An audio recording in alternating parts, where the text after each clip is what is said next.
Well, good afternoon, everybody. This is Patrick from the Poison Pen Bookstore, and we're here with another of our virtual events. And it's always a treat and an honor to have Harlan Coben here with us again. We're going to be talking about his brand new book, Win, and we just happen to have some signed copies. Um, so that'll be cool. And then for those of you watching on Facebook, I'll be monitoring the Facebook feed. So if you have questions for Harlan, just go ahead and put them in the comments field, and I'll pop up from out of the depths about a half hour, 40 minutes in to ask some of those questions to Harlan. And I have Barbara here from her home office, who's going to be doing the program here. So anyway, welcome, Harlan. It's great to see you again, as always. Great seeing you, Patrick. How long have we known each other, dude? It's been several decades. Yeah, it's over 20 years, I bet now. Yeah, it's great to see you. Actually, it may be closer to 30. When did you publish your first book, Harlan? 90, but I don't think I toured you guys till mid to late 90s, probably 97, 98, somewhere in there. Yeah, might have been like that, but we certainly knew who you were from the very beginning, because you came out of the box and won all. I have a list here, a brief list. You won the Edgar You Shamus. don't have a list. Don't have to do all that. Okay. You don't have a list. I'm holding up my copy because, whoops, got my hands in the wrong place, because I love the title. And the title was almost an inevitable, it seems to me, result of this being the book for Windsor Horn Lockwood III. How could you have called it anything but Win? There's a lot of people who didn't like that title for a while, but it won everybody over eventually, because the people who don't know who Win is will be confused a little bit, but they'll figure it out. So yeah, as soon as I thought of it, I liked it. And it's rare I think of a title. I would say of the 30 books I've written, maybe 6 or 7 I've come up with a title for. So yeah, it was rare. I'm going to drink a toast to you on the advent of Win, and I'm going to correct Harlan because he's not counting. This is actually his 33rd published book. Yeah. Yeah, that's amazing. And you started, right. We started the Poison Pen in 1989, and I think you published your first book, as you said, about 1990, right? 90, yep. I've written about 1 book a year. So I started when I was 7. I'm 40 now. Yeah, it's been a heck of a ride. It really has been. Now, I have a question that has nothing to do with Win, but something I was thinking about when I was driving home today. When I started the bookstore, I started it to be a bookseller and not a performer. When you published your first book, you started out to be an author, but certainly the first years of your publishing career, you were like, nobody will know who this is anymore but you and me, but you were like the George Jessel of the mystery world. I mean, you were a fabulous whatever the moderator, you were always on stage and you were always hosting things because you were so natural and so funny. And you would go to mystery conferences and almost inevitably there would be Harlan doing the stage thing. When did I lose that? When did I lose that? I don't know. When did I lose that ability? Well, I didn't want to suggest you lost it, but I guess my question was, when you started out being a writer, which, let's face it, is kind of a lonely sit in your room occupation, did you expect to become a performer? Because I certainly didn't. No. And I think a lot of writers are, I'm an introvert. I think there's a number of writers like myself who are actually, I think you call us socially adept introverts. Some people define introvert by, do you gain or lose energy from a crowd? And when I would do these things in public, I would be very up and I would actually enjoy it. And I really do love the interaction with readers. And then I would just have to lock myself back in a room. Actually, going to those kind of conferences was really great. They were really great for making me write, because as soon as I got home, all I would want to do is lock myself away and not talk to anybody for days and weeks on end. So it actually works for me to sometimes be so social so that I can feed off of that, or almost a hate feed off of that, to want to get back into a room and lock myself in a room like this and write. That is really interesting dynamic. Now you live with a wife who's a high-powered doctor, 4 kids, and I don't remember how many dogs. So when you say lock yourself in a room, do you really mean lock yourself alone in a room, or what? Well, first of all, my kids now, my youngest is a sophomore at Brown University, so the house is empty, which is sad. But I always wrote outside of the house for that reason. So my best days were taking the kids to school, which I normally did because my wife had a real job, as you just pointed out. And I would drop them off, and then I would find a coffee shop or a library or any place that was working for me for a while. It could be any place. I mentioned in this article, a profile recently, that I was working for a while at a Stop and Shop by the deli counter, coming home smelling like olive loaf, but that was working. And so I'd do whatever works until it stops working. So it's like I'm riding a horse as hard as I can. Eventually the horse collapses and dies, and I look for a new horse. So rarely did I have a chance, though I did sometimes toward the end of books when I didn't even have time to leave, or I'd be writing 24 or 48 hours straight. I would grow a playoff beard like a hockey player. I wouldn't change or shower. Then maybe it's best I stayed home. But for the most part, I used to go, I still look forward to the day when I can go back out and write in public.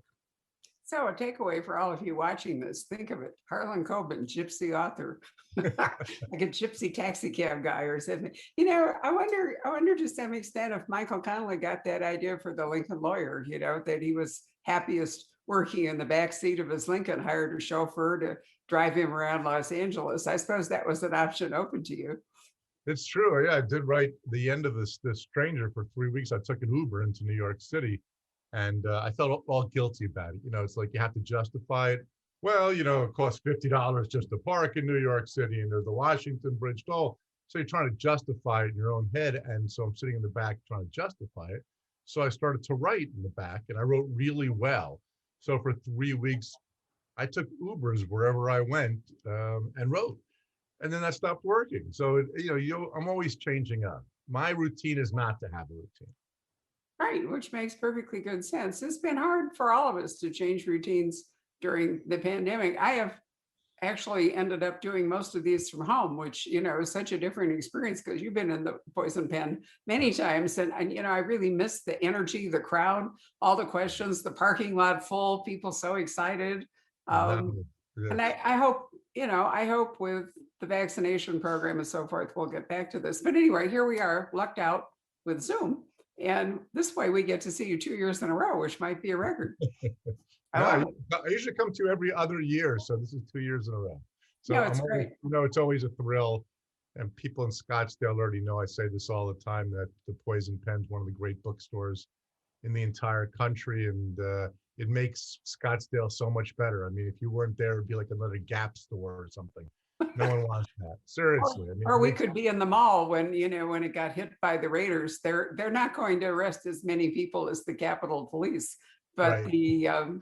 The raid last, I think it was June or something, they just found yet another person. What amazes me, and then we'll talk about your book, but these great minds that decide to go off and participate in all these things, why don't they leave their phones at home? Yeah. I mean, it's absolutely impossible for them to get away undetected as long as they're carrying their phone. Pretty much, though it's taking long. Like if I wrote this in a book, right, and you were talking about all these things, you say, well, by now with modern technology, they should know every single person and have them arrested. But that was January 6th or whatever, and they're still doing it. Things don't take quite as quick. It's not quite as quick as we sometimes have in our books.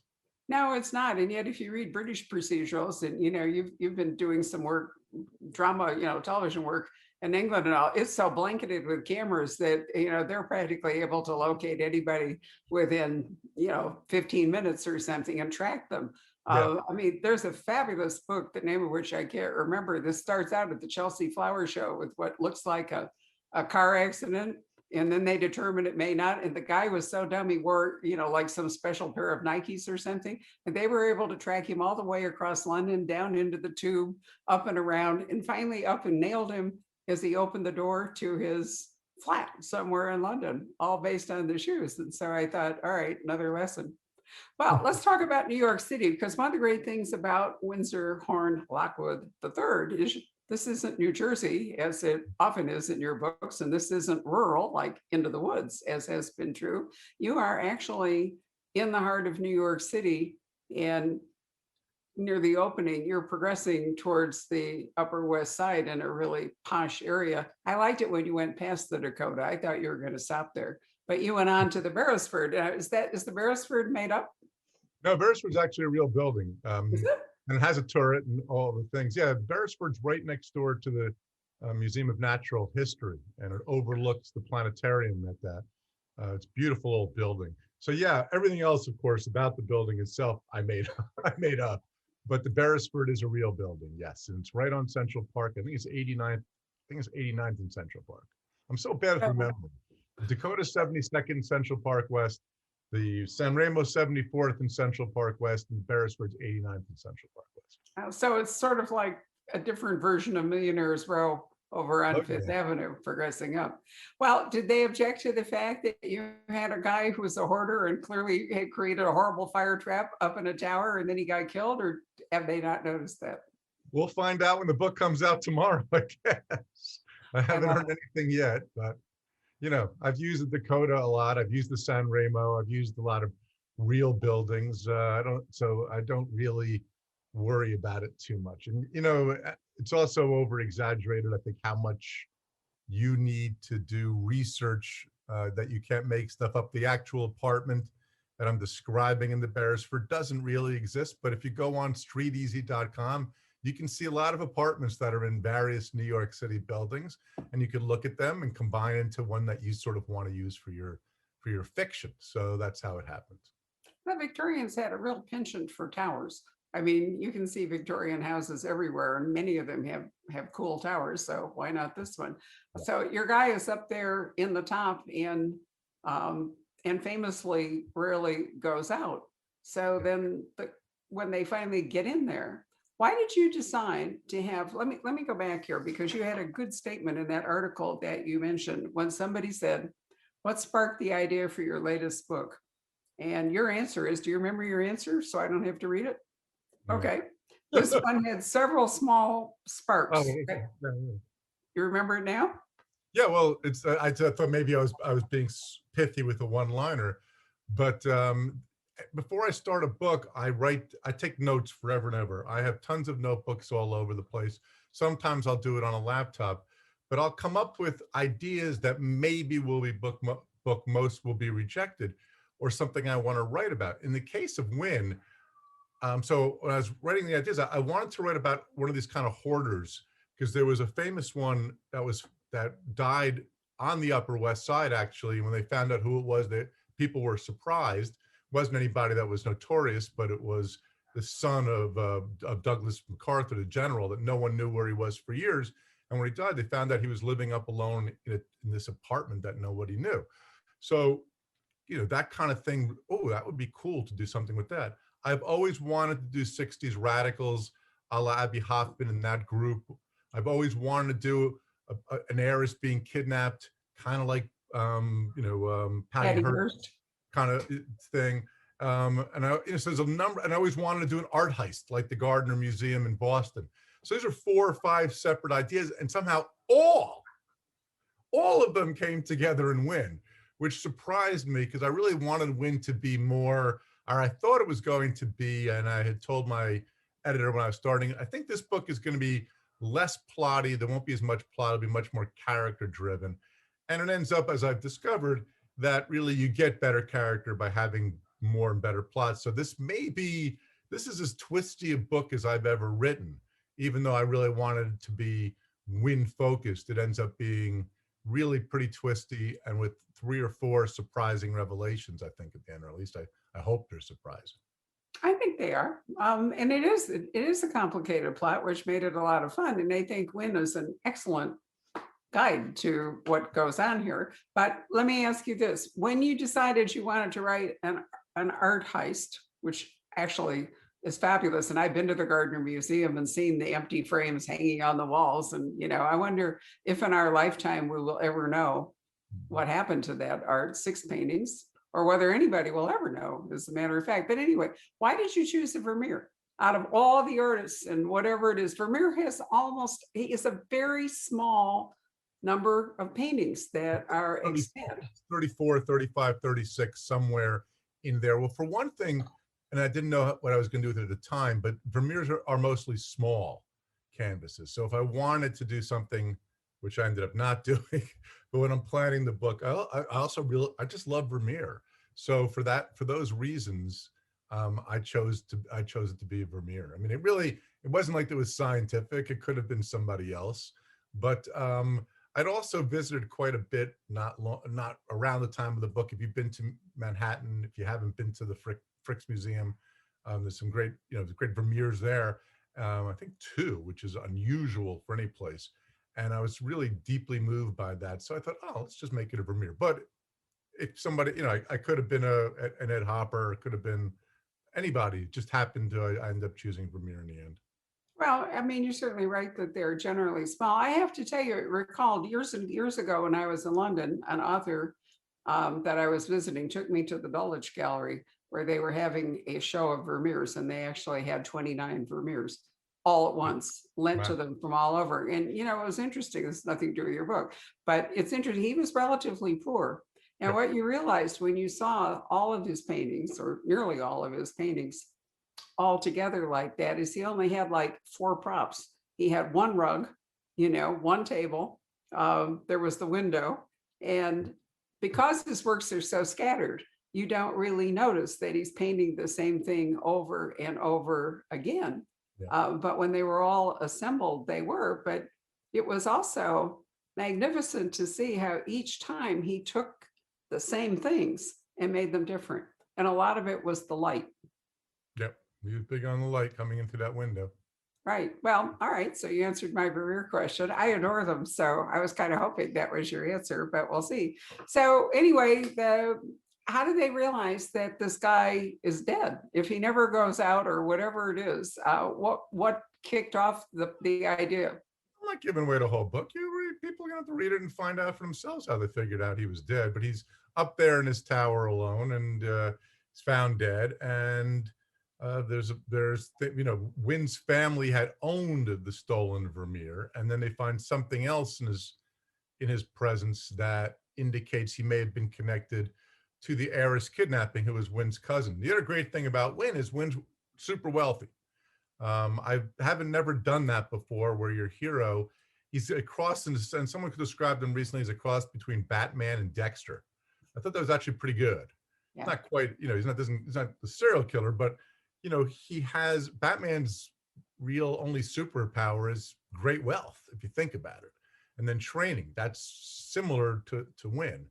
And so to have that kind of rarefied atmosphere made it really kind of fun to dive into Wynn a little bit, his world. He owns the Vermeer. He had a relative who was kidnapped, like a Patty Hearst, and suddenly all of these things are connected, and Wynn is the guy to sort of solve it. I love all the different things he does. I didn't make my question clear. What all I meant was, how did anybody notice he was dead? I mean, at some point, somebody had to show up at the apartment and discover that he was dead in order to bring Wynn in to find out that it was his. No, we're not going to tell. Okay. So Wynn, let's see. In the course of the book, we see him doing martial arts because he really likes to stay, in training. He's not a really big, muscly guy, right?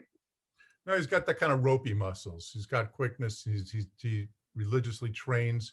He's been trained by the best. He's been able to fly to certain countries and certain places and just live there until he mastered these skills. And I think, there's a little bit of everything in life is nature and nurture and all of that. He also is born with an enjoyment of violence.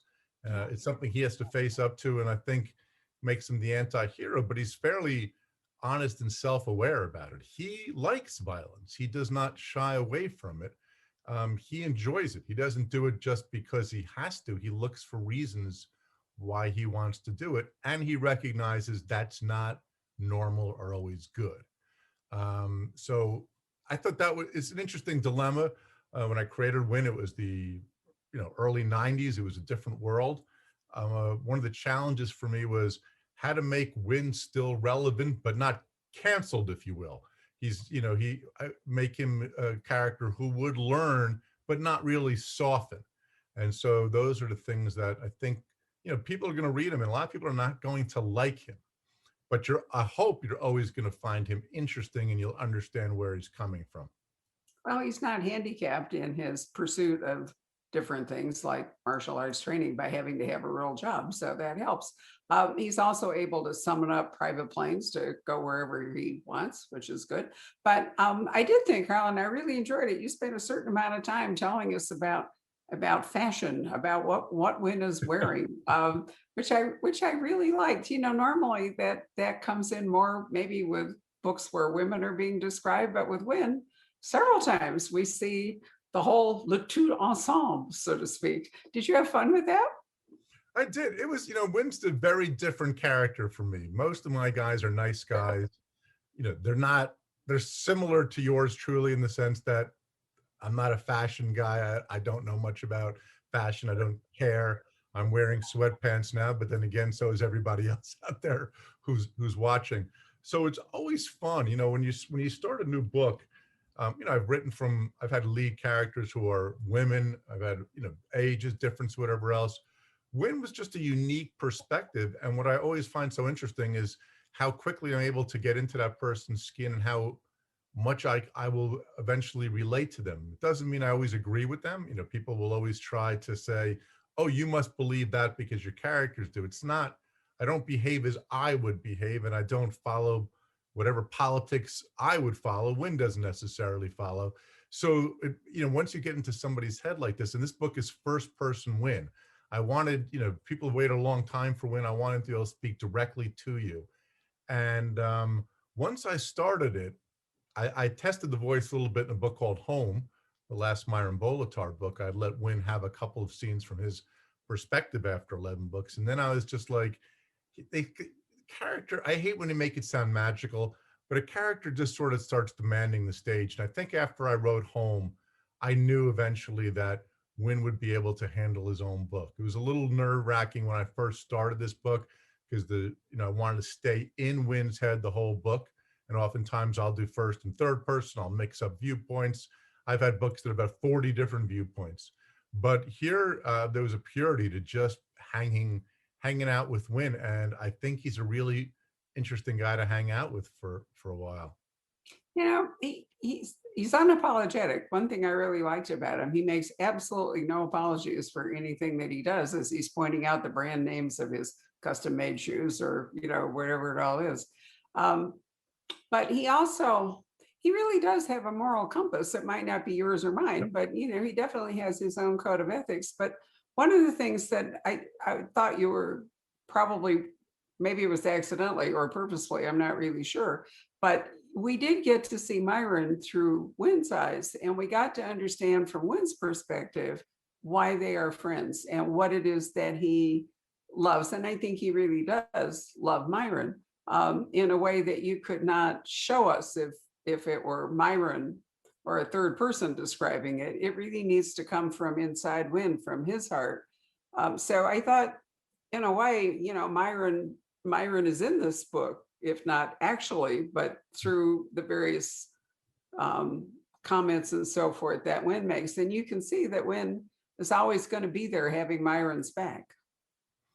Yeah, I mean, there's no question. I really wanted this to be, if you've never read a Myron Bolitar book, or you've never even read any of my standalones, it's been interesting how many people have not who have read Wynn. You won't feel lost in the slightest. It's been amazing to me that I think the best response I've gotten on the early readings from Wynn are people who have never read me before.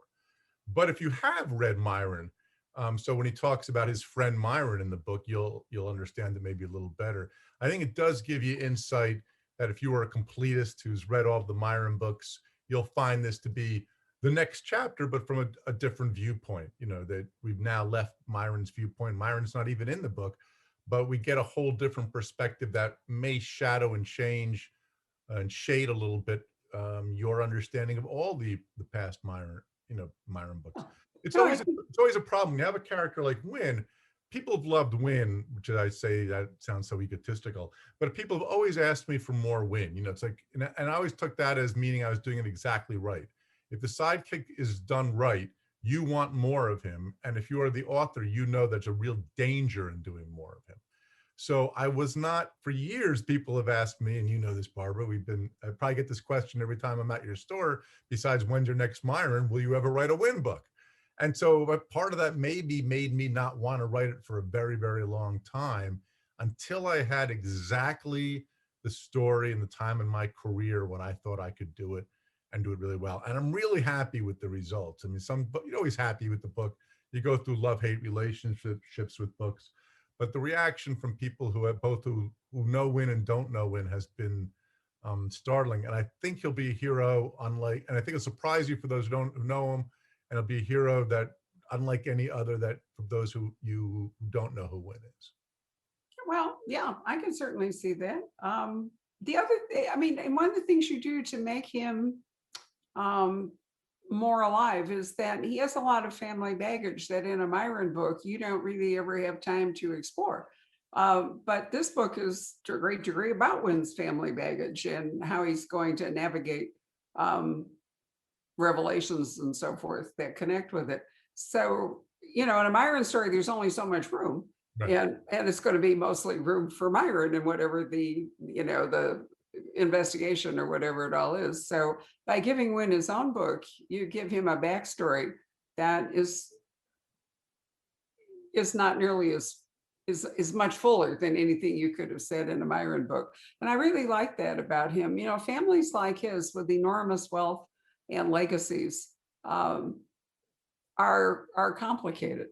Really complicated, and many of them are centered in New York, where the first, people with huge money oftentimes go to New York because if they're not from New York, because you can make a big splash like the Koch building at the Metropolitan Opera Plaza or, whatever it is, Symphony Hall or something. It's kind of like if you can make it, is that Chicago? If you can make it there, you can make it anywhere. It's that New York. That's New York. It is New York. Okay. New York. Right. But anyway, I thought it was, I'm from Chicago. So every once in a while I want to pull us towards Chicago. But, the Lockwood family clearly has generational wealth, a lot of it.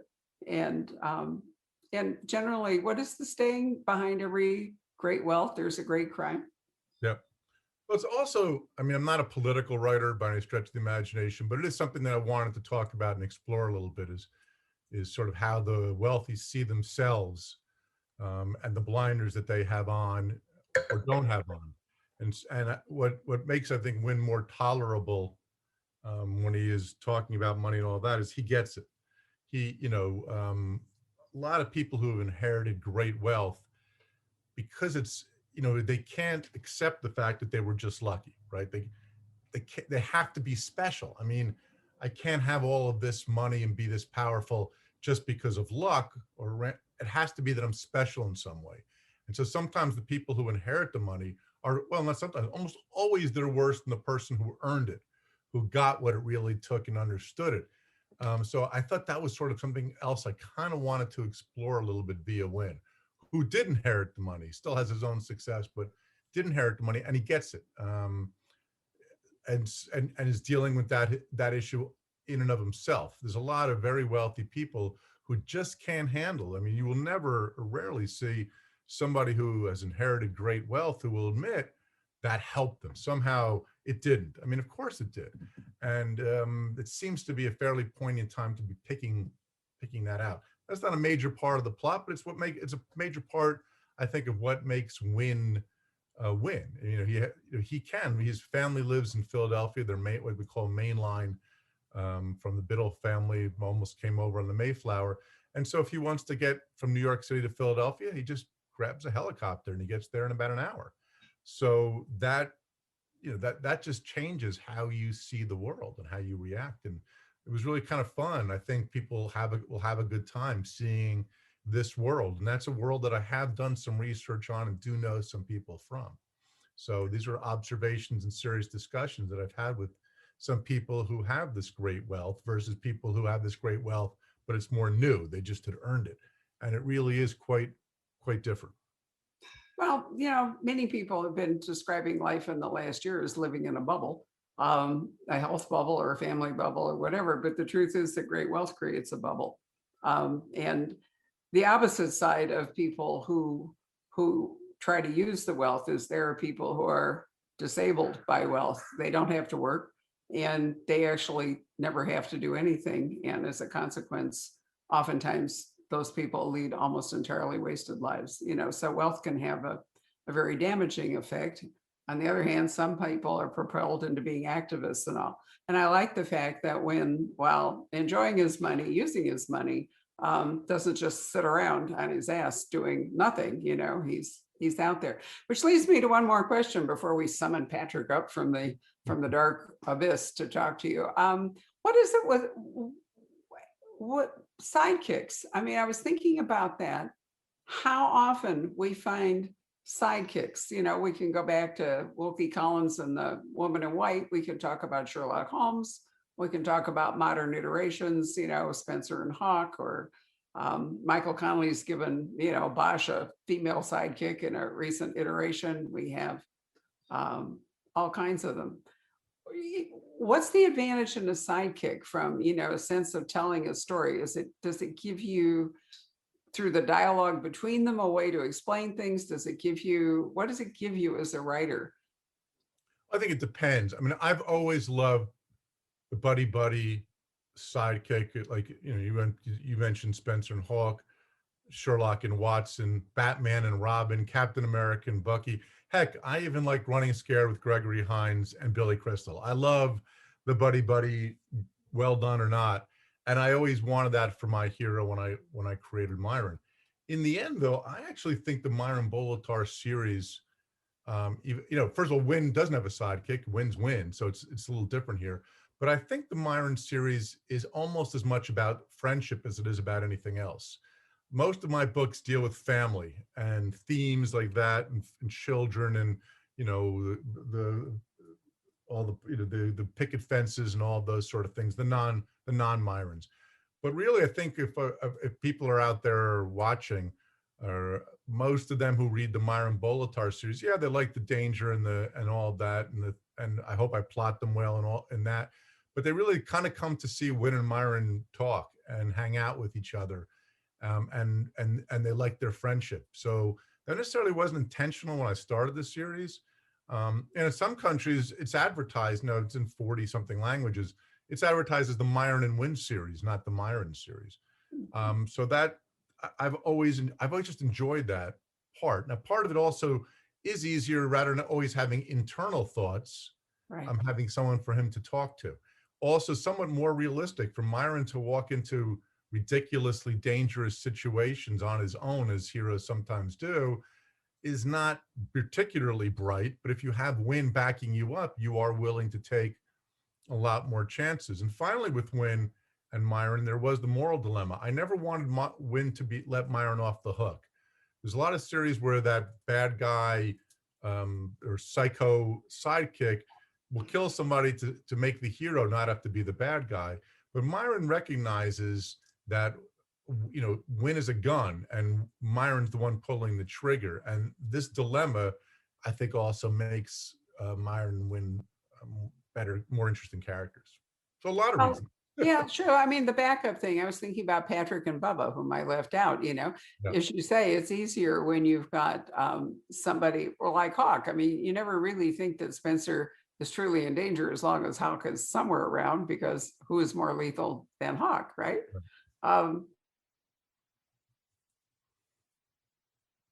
Helpful to have, especially if you're writing in first person, but even in third, it's enormously helpful to have dialogue bring things out in a way that, it's the whole show not tell thing. Or no, I have it back. Yeah, show not tell, right? Would make it easier with a sidekick. I've always thought that Watson was there because there's really no way for the reader to get inside the genius of Holmes unless they've got Watson as kind of a guide. But that's really not the same thing with Myron and Win. No, they developed, I based him off my college roommate, who still is my best friend, who's not what he appears to be, but looks and talks a lot like Win. And so it just ended up, a lot of times you plan things out, a lot of times you don't. I just thought I wanted a sidekick.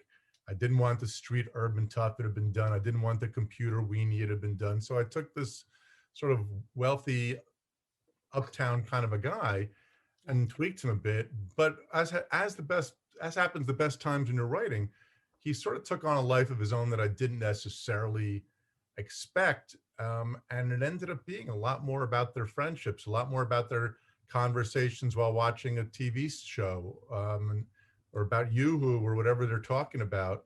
Uh, that ended up coming to life more than I anticipated when I started the series.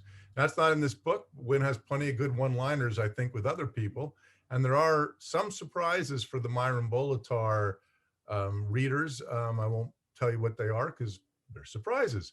But it was really interesting to get into Wynn's head for an entire book like this. And I think it's one of my most suspenseful and one you will read in one sitting, I bet. I like being, you've written so many we now call domestic suspense, but we've been out in the suburbs, we've been in rural areas and all.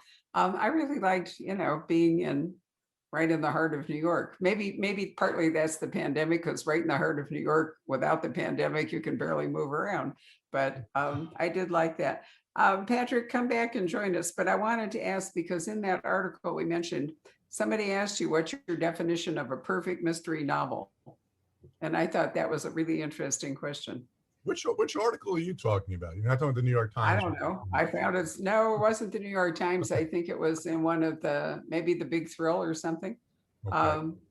I found it. But anyway, do you remember your answer, or would you like me to read it? Go ahead. Okay. What's your definition of a perfect mystery novel? The same definition as a perfect book. You lose yourself in it. You turn pages deep into the night. You immerse yourself to the point where you happily, deliriously disappear into the story. That's what I hope Wynn will do for you. I like that a lot. Yeah, and I agree. I'm glad I said it. Yeah, you did. I like that immersive, like that one, right. Yeah, I mean, a really good book should immerse you to the point where you don't want to come out of it. And if you do come out of it, you want to dive right back into it, which I think you achieved in Wynn. So Patrick, we have questions? Yeah, well, actually, I wanted to congratulate you, Harlan, on the publication of this book, but also on all of your amazing Netflix stuff that you have going on right now. I mean, you've got the poster for The Stranger behind you. That's going gangbusters. And then you've got The Innocent coming up, and In the Woods. So tons going on, not to mention The Five and other things that you've done fairly recently. How do you keep up with all this great activity? And you're heavily involved in most of it, aren't you?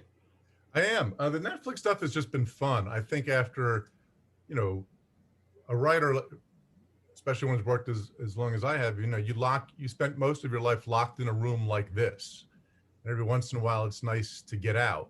I love telling stories, and TV, especially with Netflix and streaming, is a fun way of doing it. I couldn't have done this 10 or 15 years ago. When I would talk about doing a TV series, it would be, well, CBS wants 22 episodes. They each have to be exactly 47 minutes. You have to start the crime in the first 2 minutes. You have to solve it.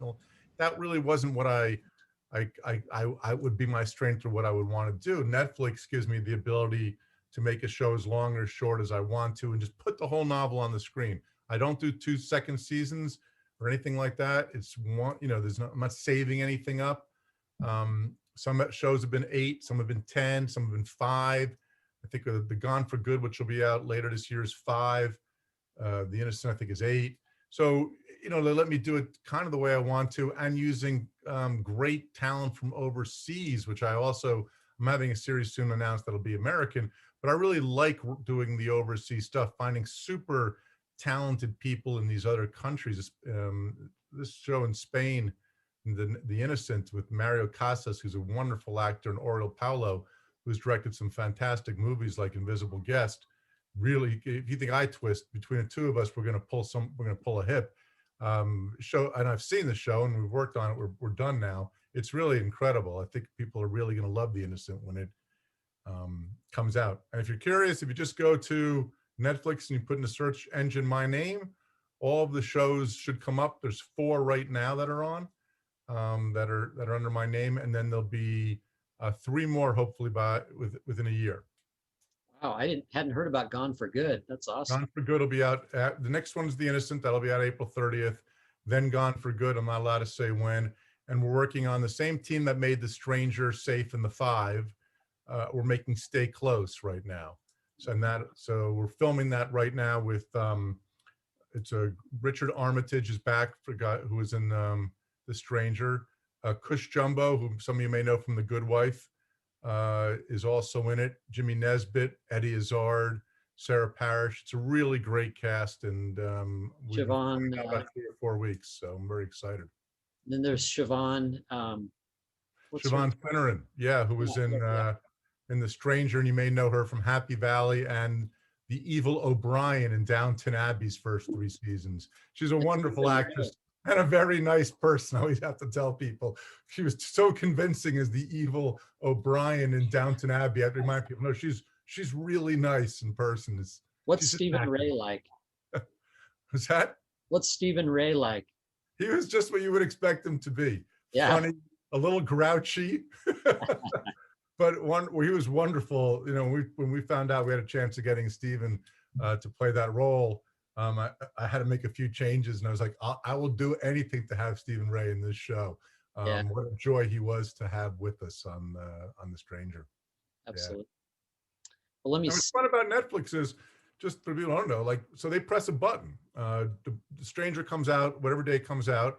It's usually midnight Pacific time. They press a button at Netflix, and all 8 episodes go out all over the world. 190 countries, over 200 million subscribers. The numbers are staggering of how many people. I woke up in the morning after that show came out. It was the show had maybe been out 10 hours or whatever. And I can't tell you how many emails I got from people who had watched all 8 episodes already, which is great. You can decide. Is there any way for them to, I'm sure there is, to keep up with how many people started episode 1 and blasted right through them? Yeah. They know everything. They won't tell you much. I know more than I should, and I'm sworn to secrecy, but they know everything. Not only that, if you ever notice with Netflix, but have you ever noticed the poster changes for the show? Like if you're watching a show, you know, maybe if you're watching, for example, if you right now go on your Netflix and you type in my name and Safe comes up or Stranger comes up, sometimes Safe will have a picture of Michael C. Hall. Sometimes it'll have a gate. Sometimes it'll have this picture for The Stranger. Sometimes it'll have 2 men, 2 women, kids, whatever.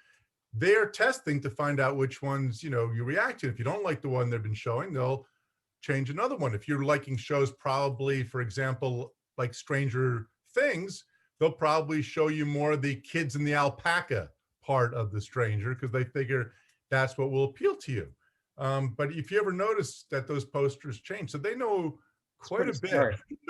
Yeah, they're hitting every. To watch it, you know, and that's an important thing when I want to know too. It's like, well, on average, how long did it take someone to watch all 8 episodes? Did it take them a week? Did it take them a month? Did it take them 2 days? So they know all that stuff. Wow. So they're hitting all different demographics in their ads. It's been an amazing boon for novels being translated into screens, I think. You know, a movie just never had that, and neither did I remember Patrick and I both talked to Ian Rankin about this, that the rebus never really worked, especially for Ian, because, you know, they would cram a whole book into 47 minutes or something. Right.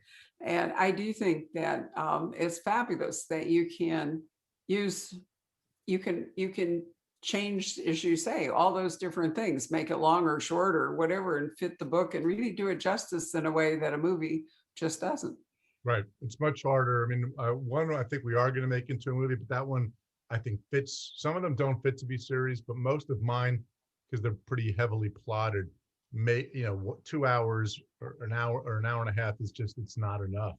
So you can change and you add and subtract. And I loved in The Stranger, there was no teenagers story in The Stranger. There was teenagers, but they didn't do anything. So to add a whole story about them at school was really sort of fun to do. I also, I'm never slavishly devoted to text. I know that angers some people out there. Why isn't it exactly the same as the book? And I get that, but that's not me. I'm not going to be your guy for that. It was my idea to change The Stranger's gender. it was male in the book. It was Chris was male, and now Chris is Hannah John Kamen. It just worked better visually. It just worked better in the year 2001 and 2000 than it did in 2015 when I wrote the book. So, I'm never slavishly devoted to the text. It's a visual medium. It's different. It should be different. Right. Let me get into some of these questions. I have a lot of people watching. And there are a number of questions about Mickey Bolitar. There's a lot of love for him on here. Any plans to bring him back? For those who are Mickey fans, there's a big surprise in this book involving Mickey's world. I won't say more than that. He's going to be all grown up. Well, what happened is I do age and change characters. When I started Myron and Wynn, they were 28. Now they're in their mid 40s. They've aged slower than I have, but they've aged nonetheless. And in Home, which is the last Myron book I wrote, is really the fourth Mickey book, because Mickey and the gang helped Myron out in that book. And so they're getting older. My guess is if Mickey comes back, he will be older. I'm not going to write any more young adult Mickeys. I may bring him to the screen though, so that might be different. But I do not plan, and always remember that I always quote, "Man plans, God laughs." But I don't plan on writing any more young adult Mickey Bolitar novels. I do think he'll probably end up in Myron's world in some other ways though. So you'll see him maybe in college or something like that. Let's see here. Teresa asks, and you may have already answered this actually, but what does your college friend think of this new book based on Wynn? I haven't let him read it. He helped me with some of the scenes involving the golf. He's a really great golfer like Wynn, and some of the stuff with the WASP world that he helped me out with. So in terms of research, he was there. He's read sections, but he hasn't yet. I did usually send him an advanced copy. I didn't this time. He kind of loves being Wynn because people know it in his world, because I mean, he just looks exactly like Wynn if you ever looked him up. So one time I'm at a book signing in New York, and I tell the story of how I created Wynn, and then I end up saying, I don't want to tell you who, but Wynn is actually here tonight. He's in the audience. It took people about 3 seconds to figure out which guy was Wynn. And he had a longer line to sign than I did after the event. So he gets a real kick out of it, and he uses it to intimidate people and get favors.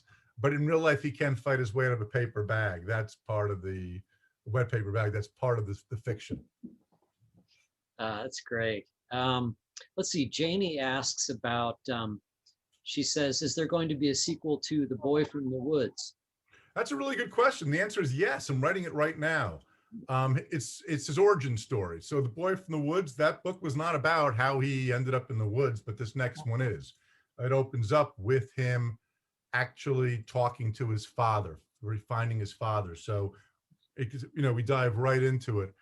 But what's really weird, and this is what happens sometimes when you write, the other day I was writing this book and I'm on about page 70 or 80, and all of a sudden the stranger popped up. Because at the end of The Stranger, you don't know what happens to the stranger.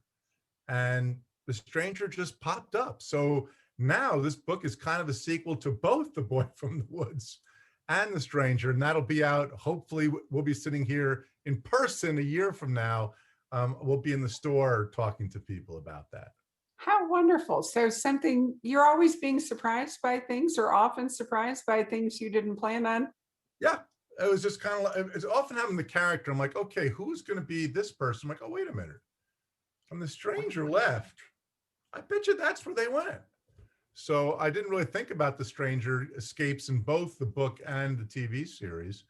At the end, the stranger disappears, but you'll find out now where the stranger went. So this next book, not only will you find out the origin story of Wild and the Boy from the Woods, but you will also find out where the stranger went after that book was over.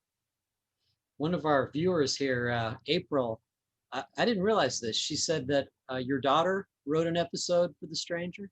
Yeah. How cool is that? Yeah, she's really talented. She actually came up with most of the teen story. The alpaca story, as we jokingly always refer to it, was my daughter. And most of the humor in that particular thing was my daughter. She's extraordinarily funny, and I really resisted having her work with me. She's written a couple of screenplays for others, but my partner, Nicholas Schindler, who's my partner on a lot of the British productions, said, we need a younger voice in the room. And she gets what we do, and she's funny. And so, she actually is writing 2 episodes, I think, of Stay Close now. And we managed to keep our distance from one another, but she's been invaluable to the process. Now, as a related question, Bonnie says, are any of your kids interested in writing novels? No, Charlotte's 4. Charlotte's my oldest. She's the only one who seems to have any writing stuff. My other kids are more like my wife, more science-based. One is finishing college and doing an internship at NASA, like a rocket scientist. Another one's doing computational biology. They start talking to me about it. I'm like, whoa, Dad, not smart. I don't understand anything you guys are saying right now. So no, they don't seem to have much interest in writing other than Charlotte. And she's TV writing. She likes TV writing. She does not, I don't think she'll want to be novelist. Well, can we just talk just for a minute or two about sort of your big breakout book, Tell No One? When that first came out, I remember it. Barbara remembers it well. And in fact, I think yeah, weren't you here at the bookstore when you got a pretty major call that came in? I remember. Harlan and I were out having coffee, and every 3 minutes his phone went off. So yeah. I sat there looking at the wall while Harlan is going, "How much?" And then he would hang up and he'd go, "Really? How much?" It was hilarious. It was a fun moment. It was especially at that time, I wasn't really making very much money off the books, and that negotiation was really fun. Of course, they never made the movie. They spent a lot of money over the years. Great French right. film. But yeah. that was 3. So I think the book came out in 2001. I think I was probably at your store in 2000 when this bidding was going on. I think so. Hollywood spent a lot of money on it. They had scripts written that were really not good. And again, I don't mind not following the book, but Tell No One's about a man who loses his wife and can't go on. And their idea was to have him have a girlfriend when she came back from the dead, so to speak. And it just was bad. Anyway, I had one out after 3 years with the contract, though I could still re-sign again with Hollywood. And this crazy French guy, Guillaume Canet, is calling me a lot. And I loved his first movie, a very small movie called Moni Doll. I loved his ideas for Tell No One. And so that was, I took a chance at the time. And I said, you know what, if you can figure a way of getting this option, I'll give it to you instead of the Americans. And one of the few times I went with my gut, and I was right. Yeah. He made a really wonderful film, and it was sort of the start of my working a lot overseas. So it's been fun. Right. I would be remiss, and April brings this up, not to mention the presence of Coben's Cuties. Facebook feed. As soon as you said April, I knew what the question was going to be. They came to your store all dressed up. Do you remember these 2 women? Oh yeah, absolutely. Yes, yeah. I know. Yeah. Laurel asks. I just lost it. Hi, April. Yeah. Hey, April. Laurel asks, will we see? Oh man, I just lost the question. Esperanza, is that the right character name? Yeah. Yeah. In Win. I'm not going to tell you who from the Myron series pops up, but it's not a Myron book. It really is not. That will not disappoint you either, I promise you.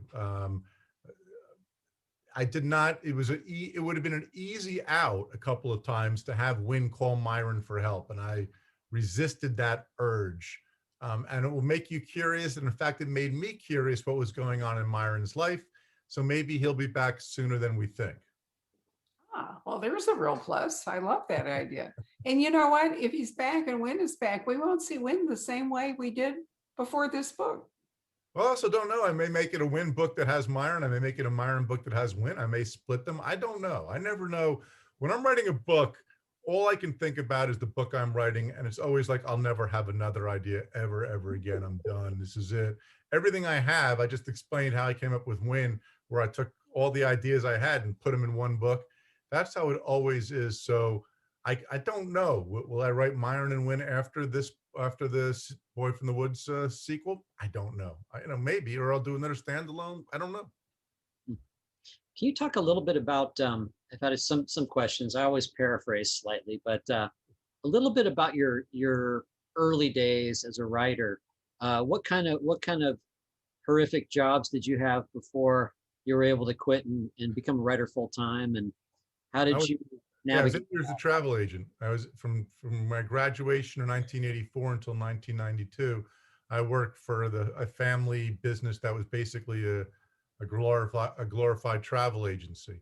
Actually called Travel Club.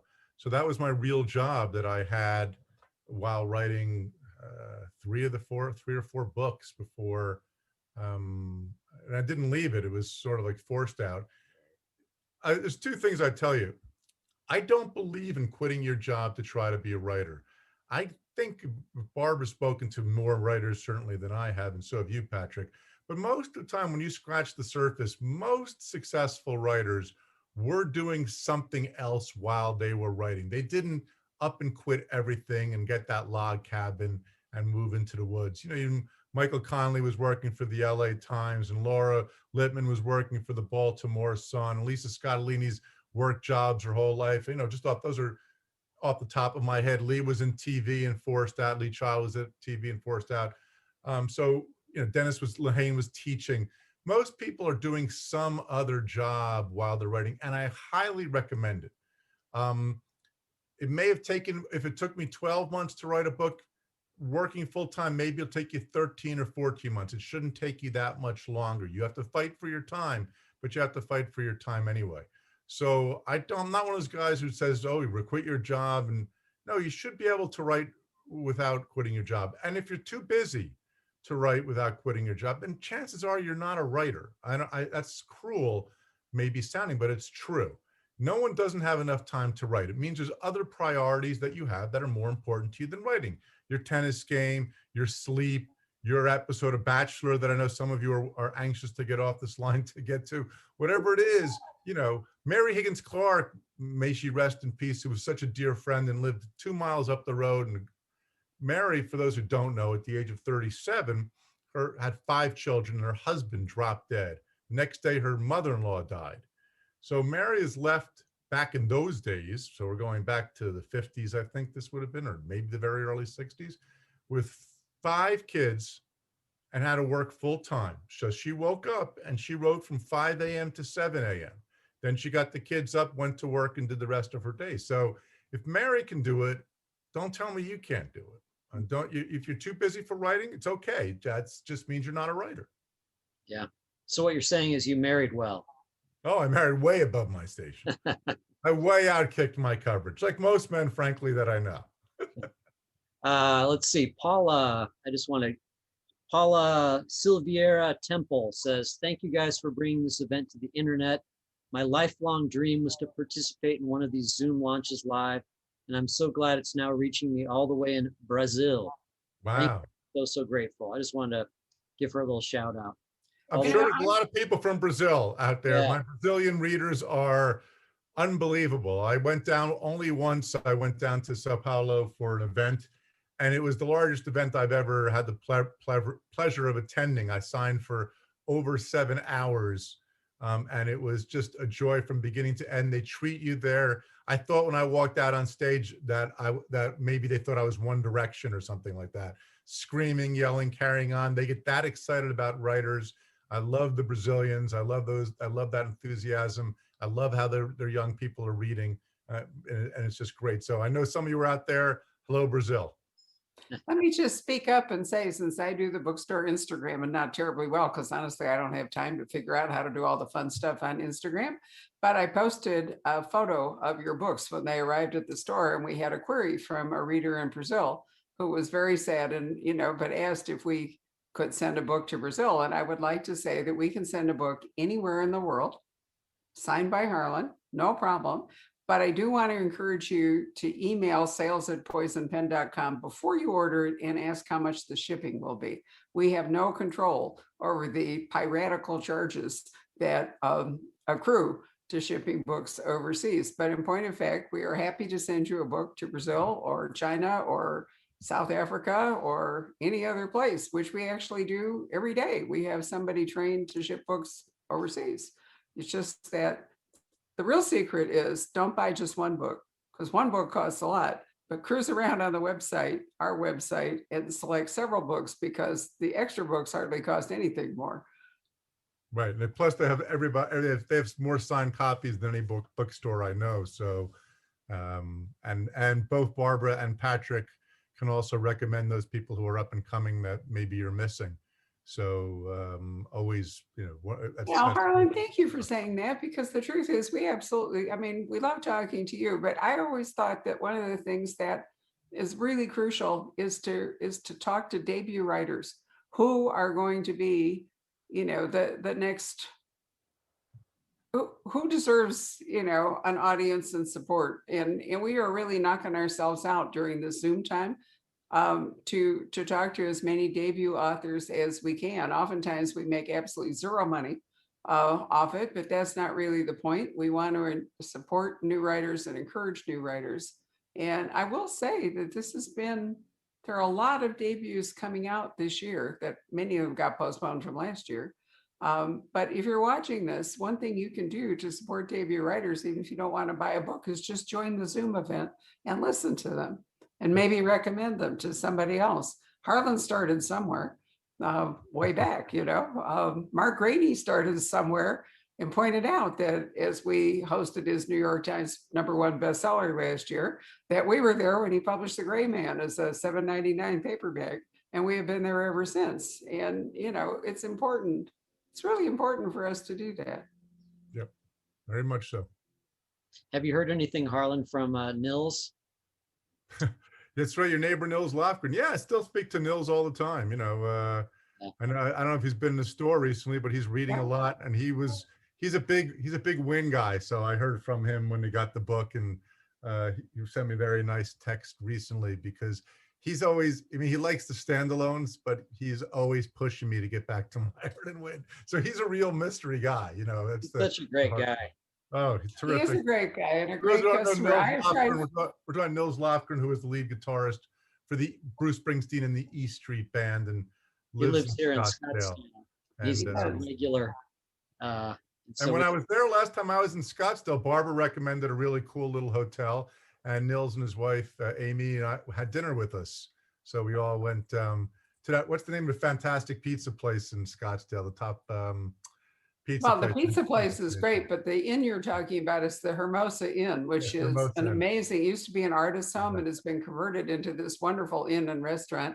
And I did recommend it to Harlan, and I was going to tell you when we finished that you're in luck, because it has survived COVID and is doing really well. So it's a great little spot for dinner. If you chance to come our way next year, you can go to the Hermosa Inn. I'll be back. That's where I'll stay. Yeah, no question. Yep, it'll be wonderful. Anything else, Patrick, to wind us up? Let's see here. Let these poor people go. Let's see. Oh, well, Donna makes a fun comment. She says, I keep a list in my cell phone called Harlan Recommends. So she's paying attention to what you're recommending. That's cool. I get very lucky, and I'll be on again in April. I've been on the Today Show a number of times where they let me recommend books. I've done probably 3 of them in the last 5 months.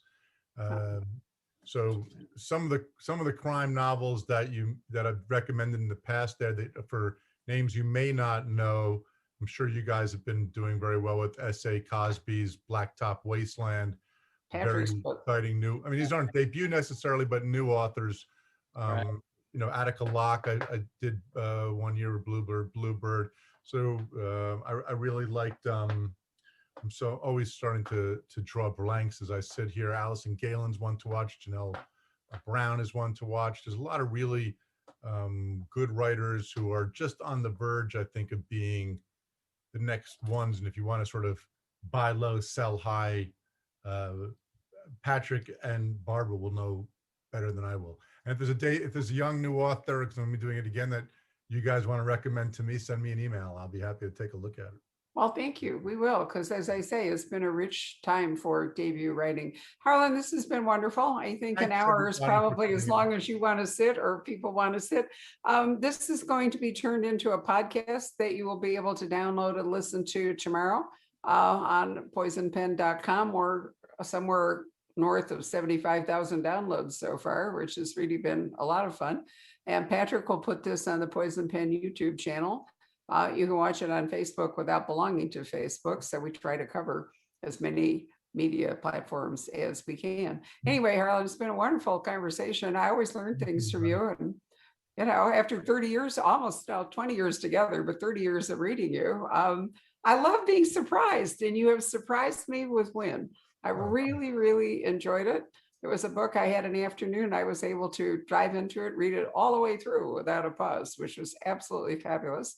And I was trying to decide if I wanted to go to New York and hit the same stores, but see if they had a female outlet, but didn't work out. Anyway, Patrick, thanks for another great job hosting it. Good night, everybody. Thanks, everybody. Good night.